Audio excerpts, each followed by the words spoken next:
महाभारत के युद्ध के 17वें दिन कर्ण और अर्जुन के बीच भयंकर युद्ध हुआ। कर्ण का युद्ध कौशल और उनकी शक्ति अर्जुन से किसी भी प्रकार कम नहीं थी, लेकिन दुर्भाग्य और शापों ने उनका साथ नहीं दिया। युद्ध के दौरान कर्ण का अर्थ पृथ्वी में धंस गया। इस स्थिति में वे असहाय हो गए। उन्होंने अपने धनुष को एक ओर रख दिया और रथ को निकालने का प्रयास किया।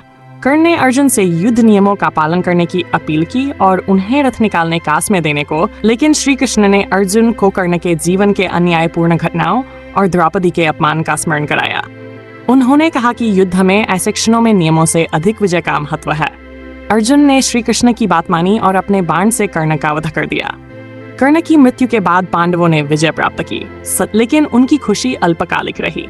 युद्ध समाप्ति के बाद कुंती ने अपने पुत्रों को सत्य बताया कि कर्ण उनके सबसे बड़े भाई थे। यह सुनकर पांडवों के मन में गहरा शोक और पछतावा हुआ।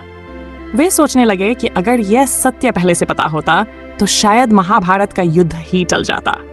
युधिष्ठिर, जो धर्मराज कहलाते थे, इस सच जानकर अत्यंत दुखी हो गए। उन्होंने स्वयं को दोषी मानते हुए यह प्रण लिया कि वे कर्ण के साथ हुए अन्याय के प्रायश्चित स्वरूप जीवन भर राज सिंहासन पर नहीं बैठेंगे। भीम और अर्जुन ने भी अपने हृदय में कर्ण के प्रति सम्मान प्रकट किया।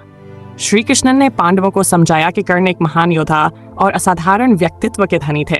उनके जीवन की सबसे त्रासदी यह थी कि उन्हें कभी वह सम्मान नहीं मिला जिसके वे हकदार थे। कृष्ण ने बताया कि कर्ण की निष्ठा, दानवीरता और वीरता किसी भी योद्धा से कम नहीं थी। उन्होंने अपने मित्र दुर्योधन के प्रति अपनी निष्ठा बनाए रखी, भले ही इसके लिए उन्हें अपने भाइयों और स्वयं के धर्म से भी समझौता करना पड़ा। कर्ण की अंतिम क्रिया पांडवों ने बड़े आदर और सम्मान के साथ की।